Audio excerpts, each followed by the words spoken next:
Exercice numéro 3. Partie B. Le ressort R est maintenant remplacé par un autre ressort R' de raideur K' supérieur à K. Et on suppose que le solide S est soumis à une force de frottement visqueux de la forme F égale à moins HV, où H est une constante positive.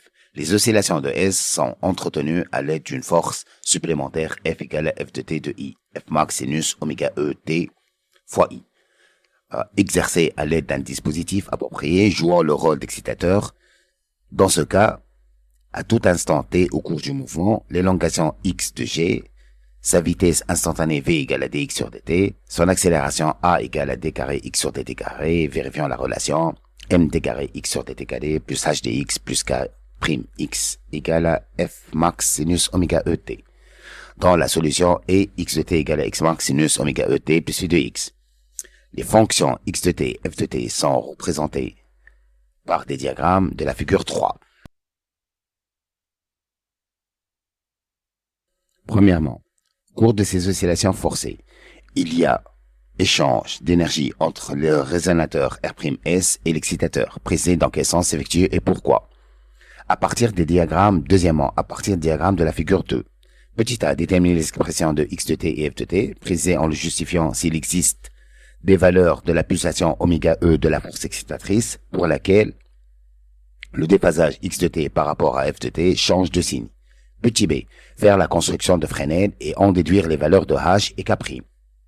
Troisièmement, petit a, donner l'expression de l'amplitude x au max en fonction de f max, h, oméga E, k' et m. En déduire l'expression de l'amplitude v max, de la vitesse instantanée en fonction de mêmes données. Petit b, déterminer le rapport f max sur v max en fonction de h, oméga E, k' et m. Déduire à l'aide de l'analogie mécanique électrique l'expression correspondant à ce rapport en électricité et donner sa signification physique. On donne grand M égale à 50 grammes.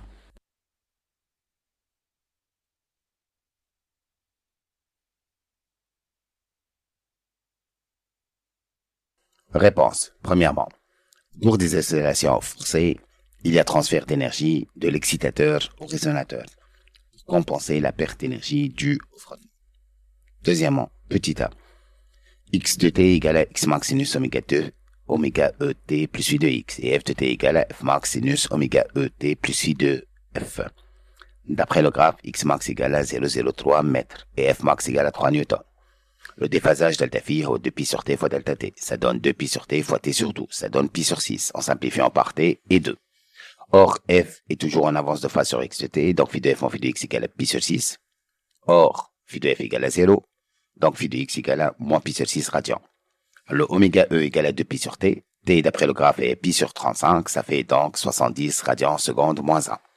Alors, donc, on dit x de t égale à 0,03 sinus 70t moins pi sur 6 et f de t égale à 3 sinus 70t.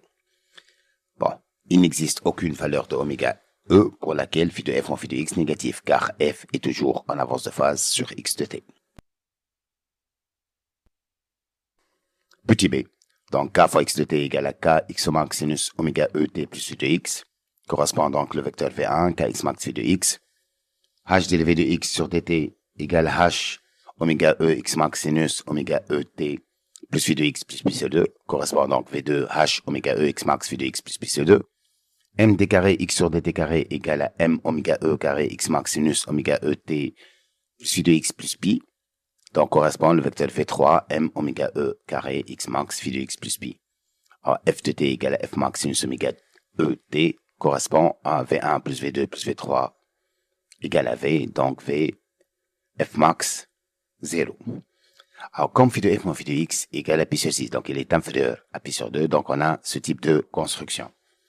Donc, pour calculer h, on fait sinus pi sur 6 égale à h x max oméga e sur f max, côté opposé sur l'hypoténuse.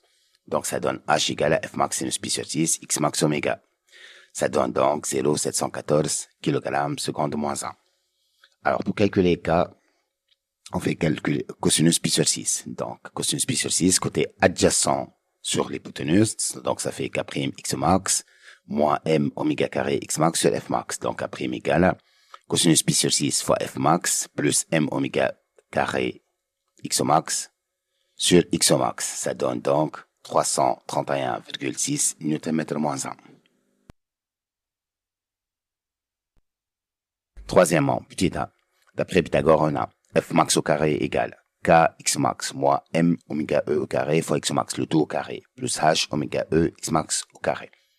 Donc on factorise par x max au carré, ça donne f max au carré égale x max au carré, facteur de k moins m oméga e au carré, le tout au carré plus h oméga e le tout au carré. Ça donne donc x max au carré égale f max au carré sur h oméga e le tout au carré moins k plus k moins m oméga e au carré le tout au carré.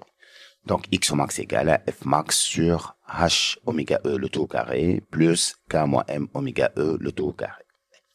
Or v max égale à x max fois oméga e. Donc on va changer l'x max par son expression. Donc toi les x max égale, toi les v max égale à f max sur h oméga e le tout au carré plus k moins m oméga e au carré le tout au carré fois oméga e.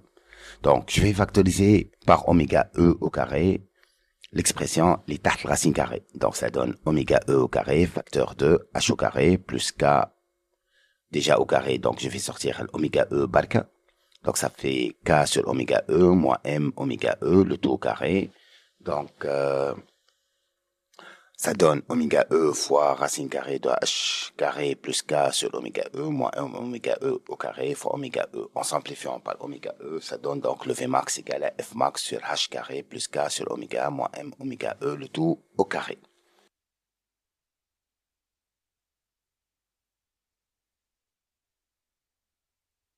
Petit b. Alors v max égale à f max h carré plus k sur oméga e moins m oméga e le tout au carré. Donc f max sur v max égale à h carré plus k sur oméga e moins m oméga e le tout au carré.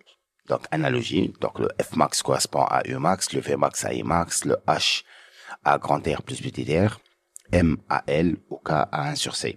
Donc l'expression devient égale à u max sur i max égale grand R plus petit r au carré plus 1 sur c oméga e moins l oméga e le tout au carré. Donc ce rapport correspond à Z, l'impédance électrique du circuit.